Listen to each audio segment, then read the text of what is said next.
y luego toda la sociedad quiere imitarlos. Son seres que se alimentan de la energía vital de otra persona. El comunismo, por ejemplo, es un sistema económico lleno de piojos. Son multitudes de personas que quieren vivir del Estado. Y por supuesto, las naciones comunistas colapsan. Luego tenemos a un capitalismo que deja de ser el verdadero capitalismo para convertirse en un capitalismo lleno de multitudes que quieren ganar dinero no de su propio trabajo, sino del trabajo de otros. Y por supuesto que eso no es capitalismo, eso es comunismo. Y vamos hacia una transición global de capitalismo a comunismo. ¿No es curioso que el Papa Francisco impulse este comunismo global a través de su encíclica Fratelli Tutti, en donde inclusive promueve el robo y declara que todo aquello que el pobre robe no es realmente un robo, sino que es algo que el pobre ha recuperado? Pues según el Papa, el capitalismo se lo había arrancado de las manos. Plop. Sin embargo, apartándonos de esta dicotomía capitalismo-comunismo, podemos ver que el parasitismo está en ambos sistemas y que es la sociedad la que ahora ve con buenos ojos un estilo de vida endemoniado que hace 50 años o tal vez 100 años era totalmente repudiado. Es la ociosidad, el ocio, la vagancia, porque el piojo es un ser ocioso. Nunca antes en la historia humana el ocio fue tan bien visto por la sociedad. Sin embargo, ¿qué dice la palabra sobre un hombre ocioso? Leamos en Hechos capítulo 17, versículo 5. Entonces los judíos que no creían, teniendo celos, tomaron consigo a algunos ociosos, hombres malos, y juntando una turba, alborotaron la ciudad y asaltando la casa de Jasón, procuraban sacarlos al pueblo. Tanta información en un solo versículo. Los ociosos son capaces hasta de causar una revolución. La persona ociosa es un ser malo porque es un parásito o un piojo que además está orgulloso. Se siente orgulloso de ser piojo y nadie puede convencerlo de su maldad. Pero ese ocio es la prueba reina de que es un parásito chupasangre que vive de otro ser. Pero el ocio, en vez de ser visto por la sociedad como una plaga, hoy en día es casi un nuevo sistema económico. Es una contradicción total. Entre más personas quieran vivir del ocio, más se aumenta la plaga de piojos. El Papa de Roma desea que todos los ciudadanos vivan de un subsidio básico universal, para que nadie tenga que trabajar, para que todos puedan obedecer sus dogmas sin entender que una sociedad llena de piojos va inevitablemente al colapso. La cuarta plaga, hermanos, y yo creo que para terminar, porque no me da tiempo para mencionar las otras plagas, es la plaga de la mosca. Veamos en Éxodo capítulo 8, versículo 21.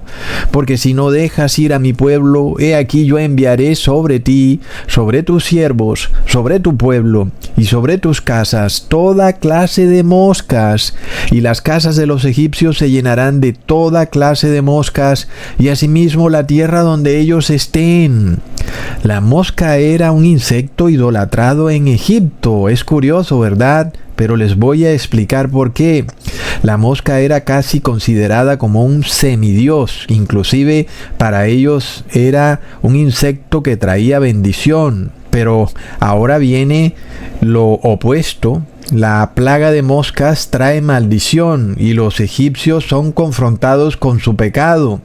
Y pueden ver que lo que ellos pensaban estaba muy mal, porque de repente esa mosca trae muchos problemas. La mosca representa lo sucio, lo fétido, lo abominable, lo podrido, algo que trae maldición, porque es un insecto que pasa muchas enfermedades, porque se asienta en algo podrido y luego en la comida, y luego la persona ingiere eso, y eso trae parásitos para el ser humano. Y por eso la ley de Dios declara a la mosca como un insecto inmundo. Leamos en Levítico capítulo 11, versículo 20. Todo insecto alado que anduviere sobre 4 patas tendréis en abominación. Pero miremos el problema de Egipto. No querían obedecer la ley de Levítico. Para ellos, el insecto alado de 4 patas era bendición. Es algo totalmente corrupto y Dios trataba de enseñarles su error. Porque la mosca, además de ser asociada con la enfermedad, es también un insecto que trae pobreza, desgracia, que trae guerra. Es curioso que los líderes religiosos de hoy en día no reconozcan la ley sanitaria de Dios cuando es tan evidente que es una ley perfecta, que ha sido establecida para nuestra bendición, y el problema de que ellos digan que es una ley obsoleta nos muestra que la plaga de moscas se repite en los tiempos finales de una manera simbólica, ¿verdad, hermanos? Porque vienen enfermedades que se manifiestan en toda la población, porque como ya sabemos, la mosca es señal de falta de higiene, de que estás inmundo. De nuevo vuelve el tema de la inmundicia, de lo sucio, de lo podrido, aquello que tiene putrefacción. Entonces la mosca se para en ello. En los tiempos finales, más que una podredumbre física, lo que vemos es una podredumbre moral y espiritual. Las moscas representan virus, bacterias que ningún detergente puede matar, porque estamos ante un problema moral, espiritual y no físico. La solución de los modernos magos de Egipto ante esta plaga es más nefasta que la plaga misma, y es la de inyectar ADN quimérico en el ser humano que contiene precisamente ADN de moscas. ¡Plop!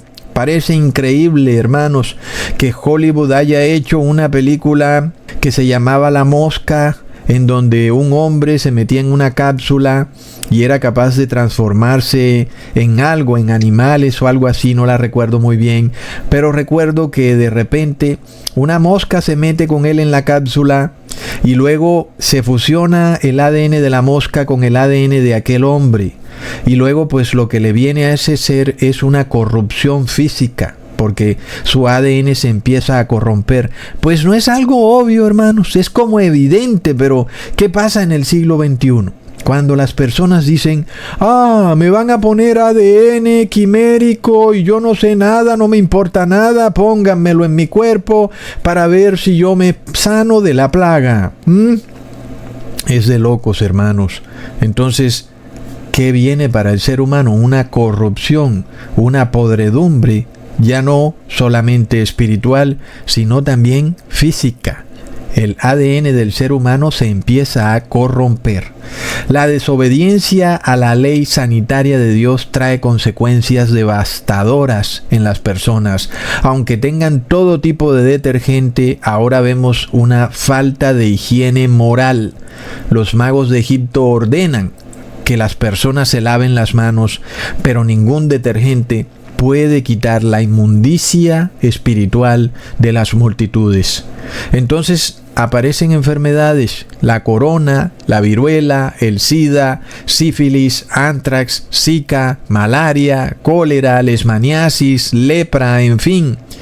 Y son moscas, hermanos, que tienen invadido a los modernos moradores de la gran Heliópolis del siglo XXI. Aunque en estos tiempos estas plagas no son enviadas por Dios, como ya vimos, sin embargo Dios sí puede protegerte de ellas para que no te maten si tú te arrepientes y guardas la ley de Dios, porque está hecha para tu bendición, no para tu maldición. Infortunadamente, el moderno faraón de Egipto, que es el Papa Francisco, ha insertado la idea de que estas plagas son consecuencia de un supuesto cambio climático y no de la acción satánica del demonio que destruye a la humanidad, que la quiere atacar hasta acabarla, debido a que precisamente no tiene la protección de Dios. Porque además, hermanos, las moscas representan también demonios. La palabra hebrea Zebub significa moscas, porque recordemos que Baal Zebub significa el señor de las moscas. ¿Y por qué se le decía así a esta deidad Baal Zebub, como Señor de las moscas.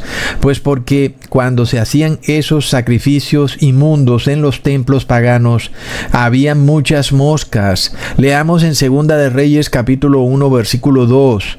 Y Ocosías cayó por la ventana de una sala de la casa que tenía en Samaria, y estando enfermo, envió mensajeros y les dijo: id y consultad a Baal-zebub, el señor de las moscas, Dios de Ecrón, si he de sanar de esta mi enfermedad. Miremos lo contradictorio de todo. Está enfermo precisamente por adorar al señor de las moscas que trae enfermedad. Y luego quiere sanarse con aquello que le causa la enfermedad. Es impresionante. Ahora, el origen de esta deidad pagana, de nuevo llamada Baal-zebub, consistía en que los paganos dejaban sus sacrificios de animales podrirse en el templo, algo que la ley de Levítico prohíbe tajantemente.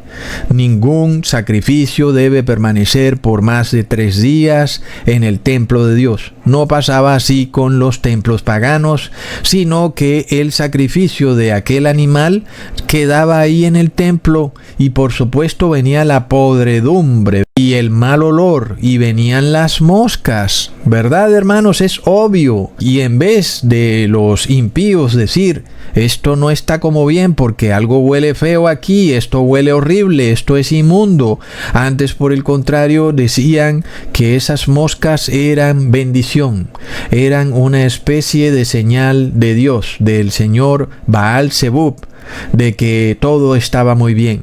Por eso las moscas también representan demonios, porque el demonio está siempre en lo podrido, en lo inmundo, en lo sucio, en aquello que huele mal. Ahí está el demonio.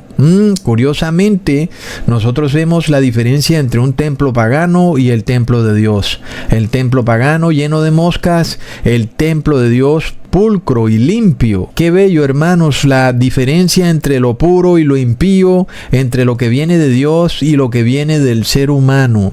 Lo vemos, recordemos nuevamente que el ser humano fue creado como un vaso, y que así como este vaso está hecho para albergar agua, así el ser humano está hecho para albergar el Espíritu Santo de Jesús. Sin embargo, ¿qué pasa cuando esa persona es un vaso vacío y que fuera de eso tiene sangre dentro de él, tiene cosas inmundas dentro?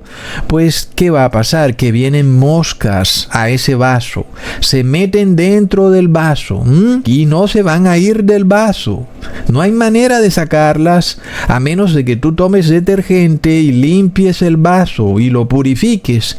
De otra manera, las moscas siempre estarán atraídas por la podredumbre que hay dentro del vaso. Son principios físicos que Dios nos enseña y que nos revela el mundo espiritual. La podredumbre física atrae moscas, y eso quiere decir que la podredumbre espiritual atrae demonios, y tú no los vas a poder sacar a menos que te limpien.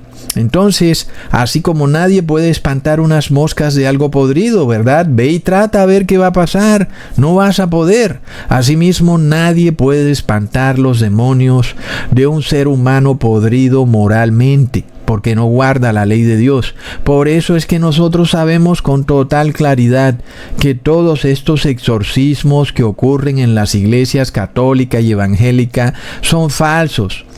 No hay ningún tipo de exorcismo. Todo es un show mediático. Es apenas obvio porque esa persona no es llevada a arrepentirse. El demonio supuestamente le es expulsado con